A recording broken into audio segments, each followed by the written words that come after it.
Hola a todos, yo soy Laura Larrota, una colombiana amante a los viajes que quiere mostrarte el mundo a través de sus ojos de arquitecta. Antes de llegar en Francia, solía pensar en un solo lugar para conocer, París. Al llegar, me di cuenta que existen otras ciudades y pueblos realmente interesantes por conocer. Cuando digo esto, me refiero a que conocí lugares en los que me pude sentir en una película y en otra época.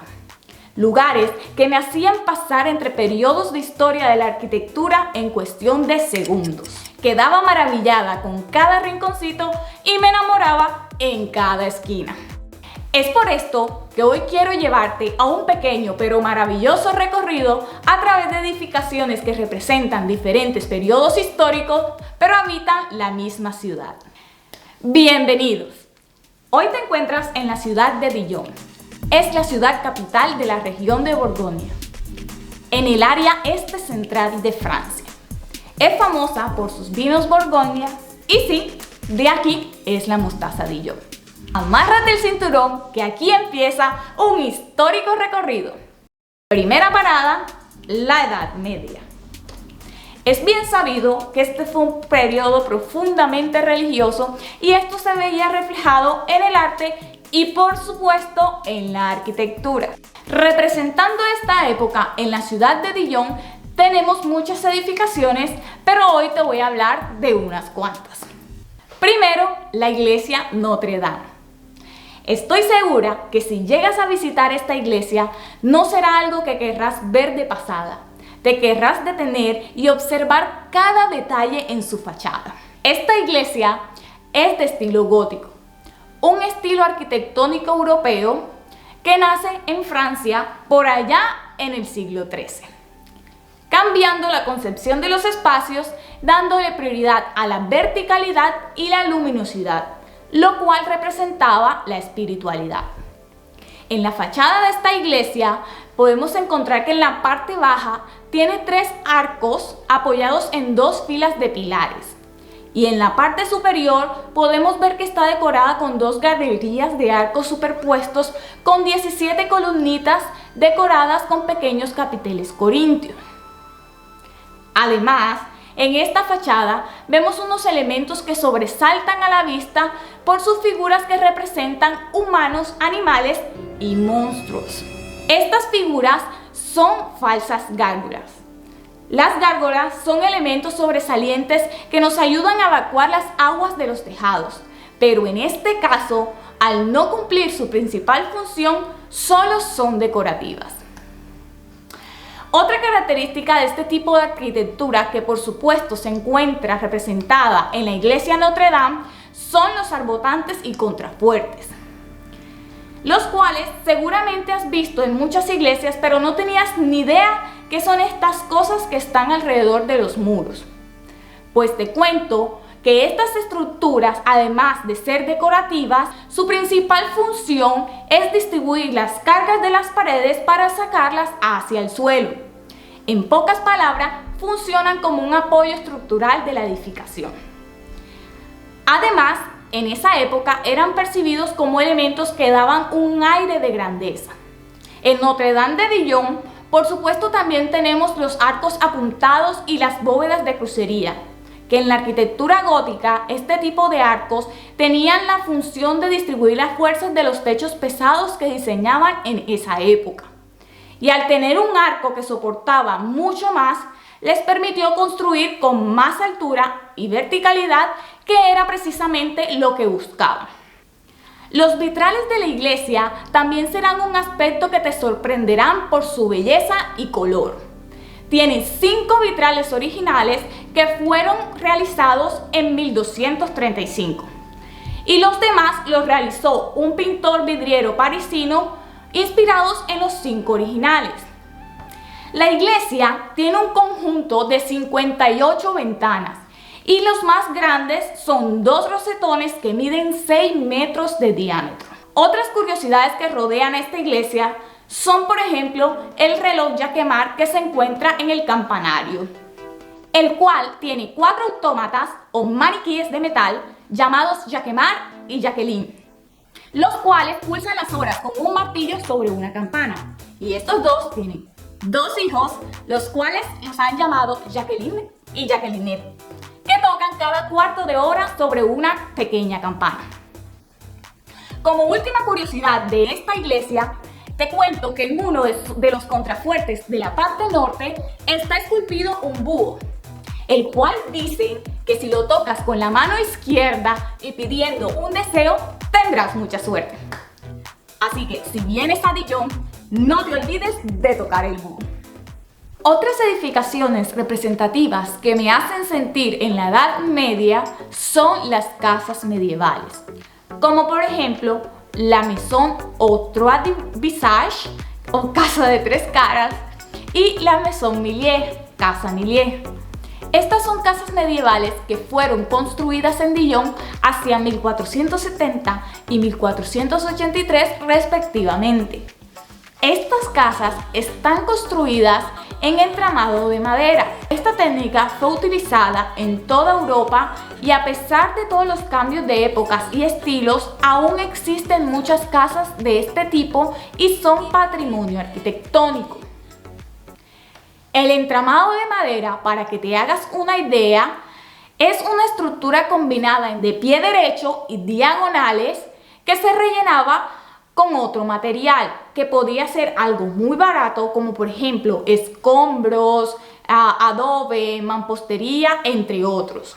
Este tipo de edificaciones las podrás encontrar por todo el centro de Dijon y a pesar de que es un método de construcción nada especializado y muy antiguo, da como resultado unas fachadas con una belleza que te transporta a lo que era la ciudad en la Edad Media. Representando este periodo no puede faltar el Palais de Duc o Palacio del Duque. Este es un complejo arquitectónico que fue sede de los duques de Borgoña. La parte más antigua es el Palacio Ducal, que datan del siglo XIV y XV. Este está compuesto por una residencia, las cocinas ducales y dos torres, la Torre de Felipe el Bueno y la Torre del Bar. Y estos que te acabo de mencionar son de estilo gótico. Sin embargo, la mayoría de este complejo pertenece al estilo clásico. La organización de los espacios del Palacio de Duque se desarrolla alrededor de tres patios principales. El patio de honor, que es el patio central y está abierto hacia la Plaza de la Liberación, donde hoy en día podrás encontrar una fuente y muchos restaurantes y cafés donde puedes sentarte a tomar o comer algo. A la izquierda encontramos el patio de Flora y a la derecha el patio del Bar. Hoy en día en esta edificación se encuentra el Ayuntamiento de Dijon y el Museo de Bellas Artes, el cual podrás visitar gratuitamente. Un dato importante es que puedes reservar un tour para subir a la Torre de Felipe el Bueno y desde allí tendrás unas vistas espectaculares de toda la ciudad. Y con esto llegamos a nuestra segunda parada, el periodo del Renacimiento. La arquitectura de este periodo nació en Italia y se expandió por toda Europa. Este estilo de arquitectura renacentista sustituyó el medieval gótico y fue una época más centrada en lo artístico y en lo intelectual, en la cual las geometrías y proporciones jugaban un papel esencial para la concepción de los espacios. Representando esta época en la ciudad de Dijon tenemos primero a la iglesia Saint-Michel. Esta iglesia no es completamente renacentista. La nave central, el ábside, el transepto y el coro son de estilo gótico, debido a sus fechas de construcción, pero en su fachada sí podrás apreciar el estilo renacentista, la simetría que lo caracteriza y se utilizan mucho las columnas de orden toscano, dórico, jónico y corintio en su decoración, que se utilizaban en este estilo pero son tomadas de la arquitectura romana clásica. También se ven en esta fachada los arcos de medio punto y el uso de las cúpulas que fueron elementos característicos del Renacimiento. En este tipo de arquitectura podemos encontrar elementos decorativos con motivos de frutos, flores, guirnaldas, medallones, amorcillos, etc. Al final, esta iglesia terminó siendo una magnífica mezcla entre estilo gótico y renacentista. Como segundo representante de este estilo arquitectónico, en la ciudad de Dijon tenemos el Palais de Justice o Palacio de Justicia. La fachada de este complejo arquitectónico la componen elementos como un frontón afilado que tiene adelante un porche con una cubierta que descansa en columnas de orden corintio. Como decoración tenemos nichos, guirnaldas, frontones, etcétera, que son elementos característicos de este tipo de arquitectura. También apreciamos su simetría a partir de un eje. También tenemos casas representativas de este periodo, como por ejemplo la Casa Cariátides o Maison de Cariátides. Las cariátides son figuras humanas esculpidas. En esta vivienda tenemos 12 cariátides, 5 en cada piso con el fin de separar las ventanas y 2 para enmarcar el lucernario. En la fachada encontramos elementos decorativos propios del Renacimiento, como son los laureles entrelazados, cabezas de hombres y animales. Podemos también encontrar en esta fachada un caldero rodeado con una corona de laureles que representaba a un famoso y orgulloso caldero, el cual perteneció a esta edificación. Ahora sí, llegamos a nuestra siguiente y última parada, el siglo XVII. En este periodo predominaron dos estilos arquitectónicos, el barroco y el clasicismo.